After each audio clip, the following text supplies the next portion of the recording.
si uu u qariyo khiyaanadiisa ninkan wuxuu ku qanciyay gabadhiisa inay ka caawiso qaadista alaabo loona raro qol hoose gabadha oo daacad ah kana shakin aabaheed isla markiiba way ogolaatay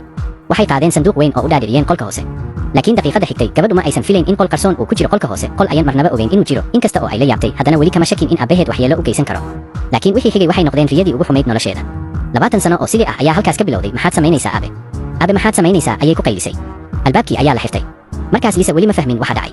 waxay u malaysay inay khalad samaysay oo aabaheed caro darteed u xiray laakiin markii ay ogaatay in sanduuqii la keenay uu ka buuxo alaabteedii gaarka ahayd cabsi daran ayaa qabsatay argagax ayay gashay waxay isku dayday inay geliso lambarka furaha balse aabaheed si cad uma uusan doonayn inay si fudud uga baxdo intaa waxaa dheer markii ay 3 jeer khalad gelisay qolka ayaa laga jaray korontadii waxa ugu xun ayaa ahaa in aabaheed hore u sii saadaaliyay ficilkeeda isla markaana u diyaariyay toosh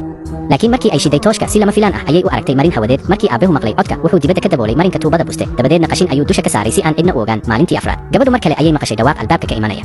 iyadoo tiir gadaashiisa isku qarisay ayay banaanka u booday markii aabaheed soo galay waxayna ku riixday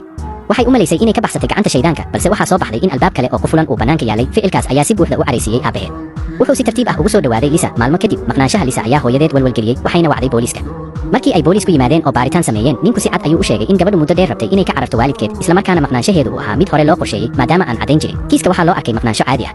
booliisku waxay waalidiinta u sheegeen in gabadhu mar uun soo laaban doonto sidaas ayay lisa ugu dabaaldegtay dhalashadeedii 18 qolka mugdiga ah markay aragtay keega uu aabaheed keenay farxad kama muuqan si lama filaan ah waxay heshay hadiyad gaar ah markay furtay waxay ka heshay dhar cas ma aysan fahmin macnihiisa ilaa ay maqashay dalabkii naxdinta lahaa si aysan mar kale u marin silic bini'aadamnimo lisa si aamusan ayay isu diyaarisay markii ay soo baxday aabaheed aad buu ugu farxay wuxuu weydiiyey waxa ay rabto abaalmarin ahaan waqtigu markuu socday xiriirka aabe iyo gabadhu wuu sii qaloocmay dunida lisa si tartiib ah ayay ugu burburtay qolka hoose maalintii 18 lisa sidii caadiga ahayd waxay cunaysay cunto qasacadaysan oo qabow si lama filaan ah ayay ogaatay in daboolka qasacada uu aad u fiiqan yahay markay taabatay geeska rajo ayaa qalbigeeda ka iftiintay maalintaas gabadhu si taxadar leh ayay isu hagaajisay gacanta waxay ku haysay hub ay iskeed u samaysatay iyadoo u diyaar garowday inay aabaheed ku dhufato marka uu yimaado laakiin aabaheed hore ayuu wax walba u ogaaday gabadha tabarta yar ma aysan ka badbaadin karin ciqaabtiisa wuxuu ku qayliyey si joogto ah isagoo ku jeesjeesaya jidhkeeda iyo nafteeda sidaas ayay sanad u dhaafay iyadoo aan la dareemin caloosha lisa ayaa maalin kasta sii weynaanaysay maalintaas waxay ogaatay in biyihii uurku ka daateen iyadoo aan weligeed tan horay ula kulmin way wareertay waxay gargaar ka raadsatay buugaag iyadoo tabar daran waxay ku ururtay geeska qolka qayladeeda xanuunka ayaa ku faaftay qolka hoose balse cidna uma imaan qayladii ugu horeysay ee ilmuhu waxay ka dhigtay lisa oo 19 jir ah hooyo markii ugu horeysay laakiin nolol cusub ma aysan taaban qalbiga aabaheed wuxuu kaliya keenay sahay yar isagoo si cad u sheegay hadallo aan caqli gal ahayn lisa waxay dareentay quus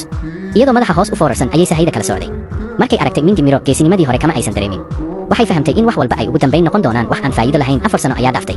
hooyada lisa weli way ka walwalsanayd gabadheeda maalintaas waxay si taxadar leh u soo jeedisay in baaraha gaarka loo kireeyo tala soo jeedintaas waxay kicisay xanaaqa ninka isagoo aan tixgelin dareenka xaaskiisa si degdeg ah ayuu u baxay laakiin qolka hoose noloshu waxay u ekaatay sida qoys yar ninku maalin walba wuxuu u kala gooshi jiray 2 qoys isagoo doorar kala duwan ciyaaraya gabadha lisana waxay bilowday barashada sawirida iyo qorista waxay si farxad leh ugu muujin jirtay ninka horumarkeeda iyada oo aan garanayn in ninka hortiisa jooga uu yahay awoowe mise aabe intaa waxaa dheer lisa mar kale calool weyn ayay lahayd hadalkeeduna wuxuu u ekaaday mid ka tanaasulay xaqiiqada si uu ugu abaalmariyo adeecideeda maalintii xigtay ninku wuxuu u keenay telefishan markii ay heleen hab ay ku arkaan dunida bannaanka aad bay u farxeen sidaas ayay 7 sano ku dhaaftay hooyada lisa weli waxay fadhiday albaabka hortiisa iyadoo rajaynaysa kuna eegaysa meel fog ma aysan ogeyn in lisa ay hore u lahayd wiil iyo gabar waxaa ka sii darnaa in wiilka uu qabay neef xaaladiisuna ay sii xumaanaysay ninku wuxuu keenay keliya dawooyin fudud kuwan carruurta ma aha anigu ma aqaan inta la siinayo adiga ayaa hooyo ah hadda adaa mas-uulka ah ayuu yidhi iyadoo la kulmaysa qabowgiisa lisa indho ilmaysan ayay ka codsatay in carruurta dhakhtar loo geeyo jawaabtu waxay noqotay albaab bir ah oo si qabow loo xiray si aysan carruurta u baqin waxay xanuunka oo dhan ku qarisay qalbigeeda iyadoo carruurta ku lulaysa hees aad u macaan sanad kale ayaa dhaafay waqtigaas lisa si dib badan ayay u dhashay ilmihii saddexaad laakiin meel ciriiri ah kuma filnayn 4 qof